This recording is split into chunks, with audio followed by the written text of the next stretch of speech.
Some of the most beautiful plants, most popular houseplants on the internet are actually the worst ones you can bring into your home. I'm serious, you've seen them all over Instagram, Pinterest, and YouTube. Perfect leaves, perfect lighting, perfect homes. But what you don't see is what happens a few weeks later. Leaves dropping overnight, edges turning brown for no reason, pests showing up out of nowhere, and suddenly, that dream plant becomes a daily headache. Here's the truth nobody talks about. A lot of these trending plants are not designed for normal indoor conditions. They come from tropical environments with high humidity, stable temperatures, and filtered sunlight, conditions that are very hard to recreate at home. So when they start dying, most people blame themselves. They think, maybe I'm bad with plants, but that's not true. You might just be choosing the wrong plants. In this video, I'm going to show you 7 high-maintenance trending plants that are simply not worth your time, money, or stress, and why they fail for most people.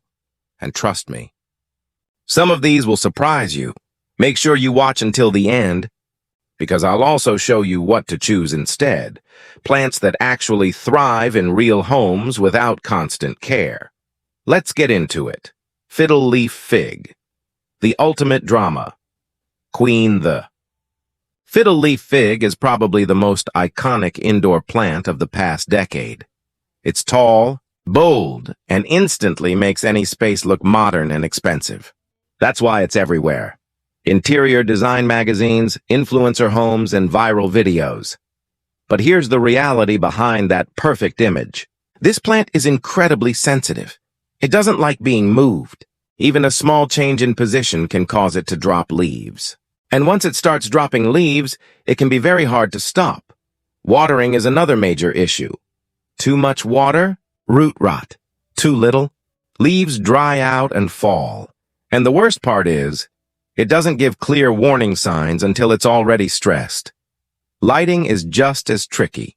It needs bright, indirect light, but not too much direct sun. Finding that perfect balance inside a home can be difficult, especially if your space doesn't have ideal windows. On top of that, it prefers stable temperatures and consistent humidity. So if you have air conditioning fans or fluctuating weather, it can react negatively. What frustrates most people is that even when you follow all the rules, the plant can still struggle.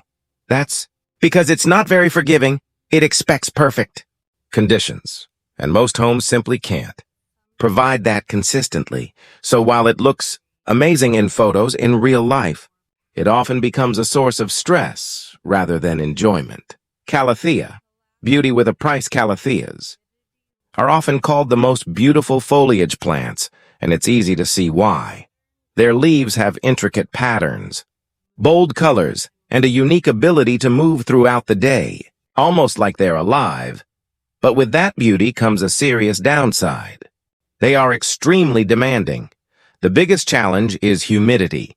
Calatheas thrive in environments with high humidity, often above 60%.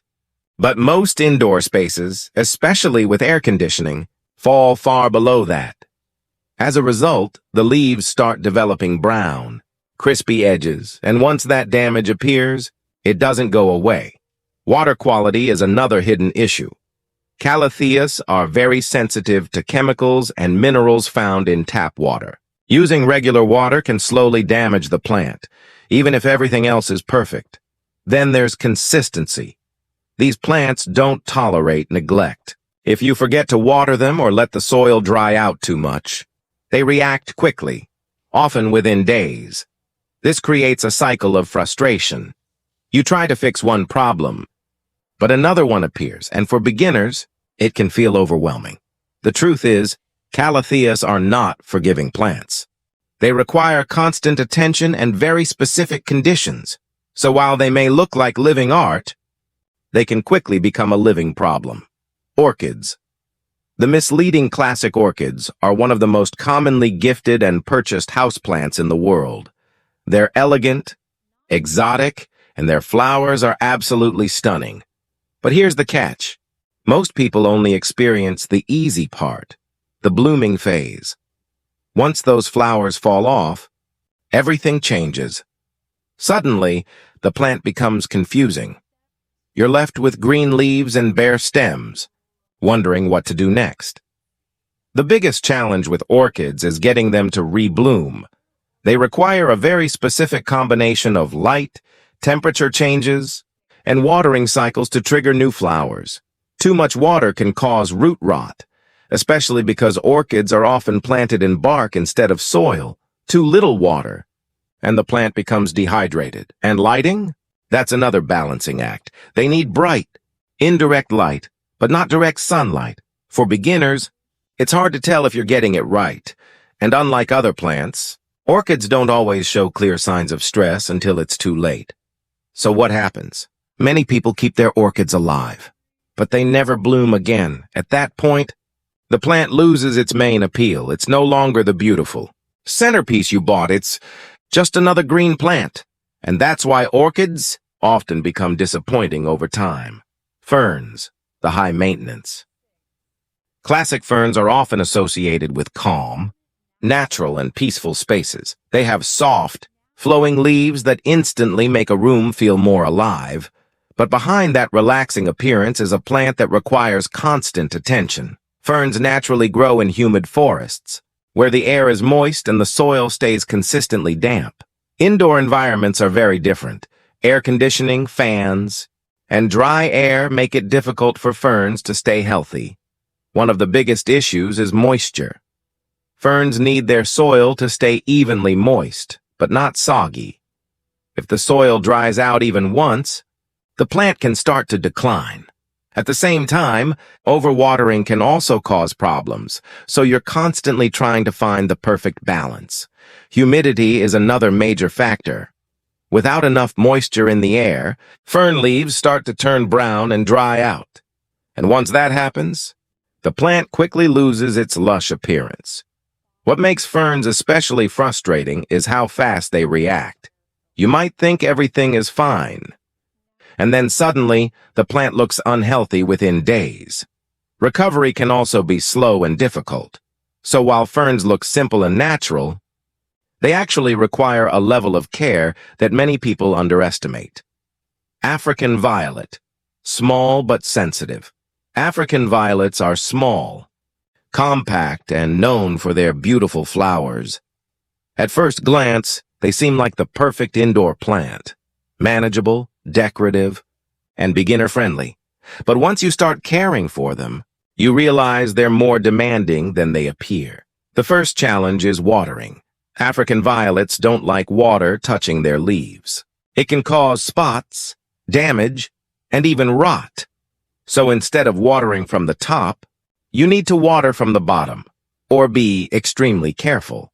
That alone makes them more complicated than most houseplants. Lighting is another tricky factor. They need indirect light to bloom, but too much direct sunlight can burn their leaves. Too little light, and they stop flowering altogether. So you're constantly adjusting their position to find the right balance. Temperature also plays a role. These plants prefer stable conditions. Sudden changes in temperature can stress them and affect their growth. What makes African violets frustrating is that small mistakes can have visible consequences, and because they're small, any damage is very noticeable. So while they may look simple and charming, they require a level of precision that not everyone enjoys. Jade plant. The overrated succulent jade plants are often recommended as beginner-friendly succulents. They're marketed as low-maintenance, drought-tolerant, and easy to grow. But in reality, they can be surprisingly tricky. The biggest issue is watering. Because they store water in their leaves, jade plants don't need frequent watering. But this leads many people to either overwater or underwater them. Too much water can quickly cause root rot, which is one of the most common reasons jade plants die. On the other hand, if you wait too long, the leaves can shrivel and fall off. What makes it confusing is that both problems can look similar, so it's not always obvious what went wrong. Lighting is another factor. Jade plants need a lot of bright light to stay healthy and compact. Without enough light, they become stretched and weak, losing their attractive shape. And if you're hoping to see flowers, that's even more difficult indoors. So while jade plants are often labeled as easy, they still require proper care and attention. And when things go wrong, they can decline faster than expected. Alocasia. The trendy challenge Alocasia plants are bold, dramatic, and incredibly eye-catching.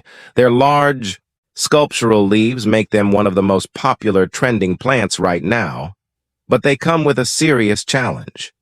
Alocasia plants are very sensitive to their environment. They need the right balance of light, water, humidity, and temperature. And if any of those factors are off, they react quickly. One of the biggest issues is watering. Too much water can lead to root problems, while too little can cause the leaves to droop. They're also highly prone to pests, especially spider mites. These tiny pests can damage the leaves and spread quickly if not controlled. But the most confusing behavior is dormancy. Alocasia plants can suddenly lose their leaves and appear to be dying. For beginners, this is alarming, but in many cases, the plant is simply going through a natural cycle. Still, this unpredictability makes them stressful to care for. You never quite know what to expect. And for many people, that uncertainty takes away the enjoyment of having the plant. So here's the reality. Just because a plant is popular doesn't mean it's practical. Many of these trending plants are chosen for their appearance, not for how easy they are to care for in real homes. And when they start struggling, it's easy to feel discouraged. But remember this, it's not about being a good or bad plant owner. It's about choosing plants that match your environment and lifestyle. If a plant requires constant attention, perfect conditions, and daily adjustments, it's probably not worth the stress. There are plenty of beautiful plants out there that are far more forgiving. Plants that can handle missed waterings, changing light, and normal indoor conditions. Those are the ones that bring real joy. So instead of chasing trends, focus on plants that actually thrive in your space. If you enjoyed this video, make sure to subscribe and turn on notifications for more plant tips that actually work. And I'd love to hear from you. Which plant gave you the most trouble? Drop your answer in the comments below. And if you want to discover low-maintenance plants that look amazing without the stress, check out my next video on the screen right now. See you in the next one.